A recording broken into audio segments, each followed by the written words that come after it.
Hello again, Eben Pinion here with another review, and this is the Leatherman Wave review, a review of a multiplier tool.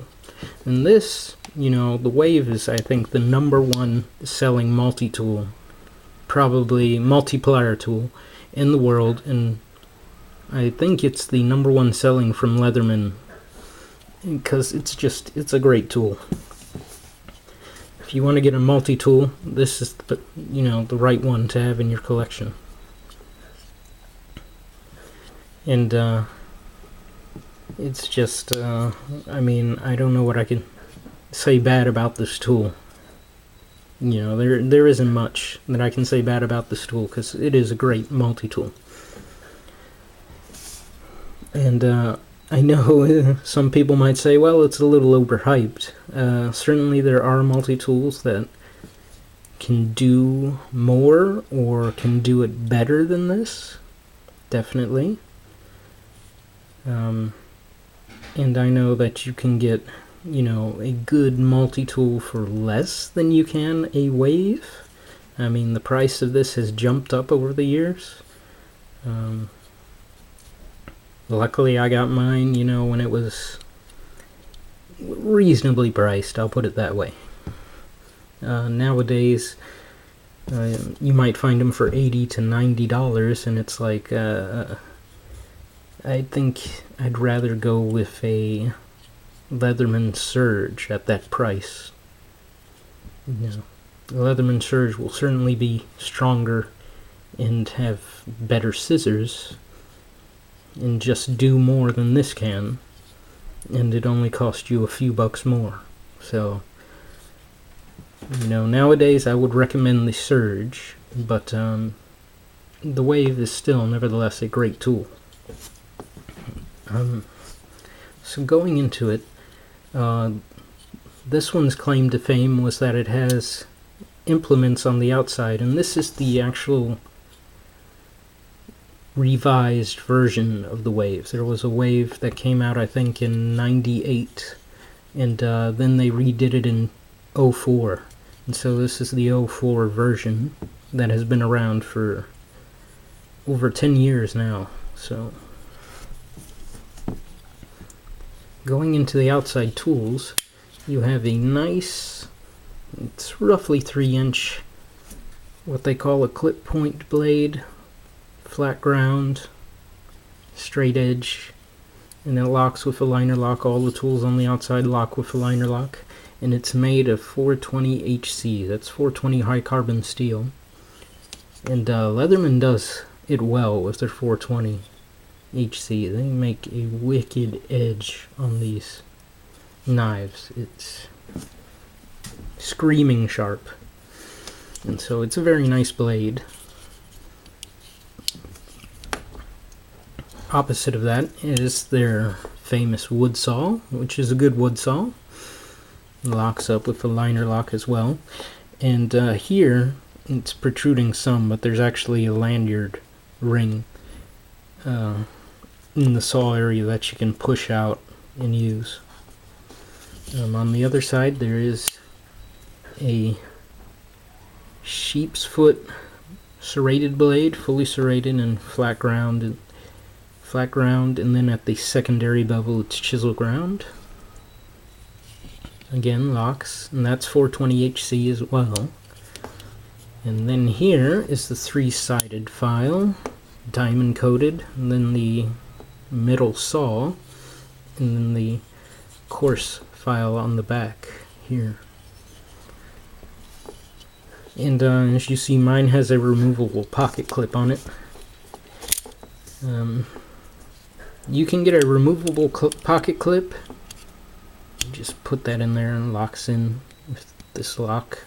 And it comes with a removable lanyard ring. Well, not the Wave itself, but when you buy the pocket clip, you also get a removable lanyard ring that you can put in here as well.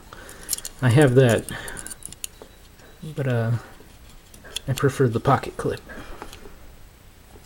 Going inside, You have the ruler, inches and centimeters, so you can actually have it folded out sort of like this and use it as a ruler. There is needle nose pliers, regular pliers, wire cutters, and hard wire cutters at the base. These are nice pliers.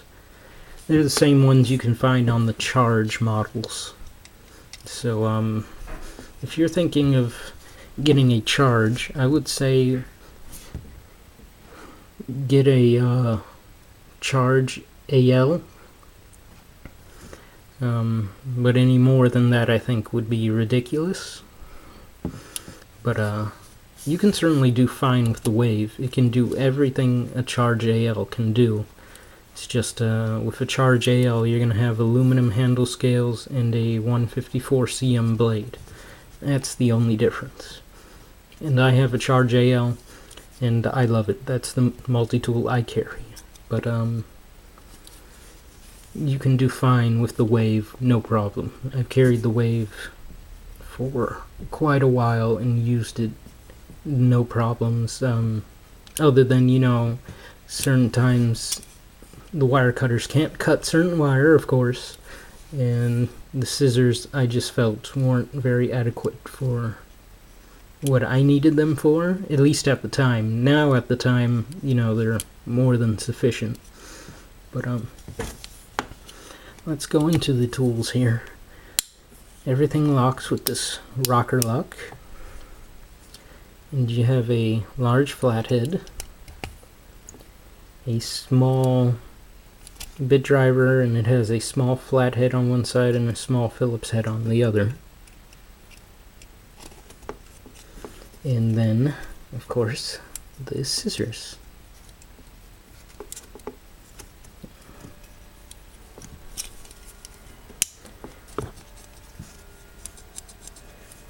They're small, but they do the job.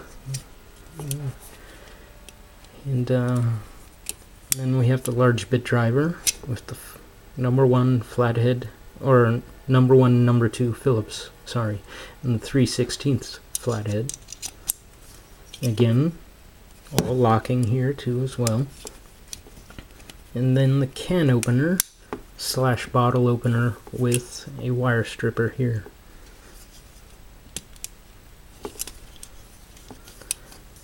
So, and you can get these either come with a leather sheath or a nylon sheath. I have the leather sheath for it, but again, if I carry this, I usually carry it with the pocket clip anyway. It makes a nice pocket tool, and also, a good EDC knife as well. I do recommend this tool, definitely, but again, if you're wanting something that can do more and cost, around the same price, I'd go with the Leatherman Surge. I have the Leatherman Surge, and I will be doing a review on that later. But the Wave is nevertheless a great tool, and definitely one to have in the collection if you're a collector. Yeah, I do recommend it, but again, nowadays it's I think priced higher than it should be. So, thank you again, and God bless.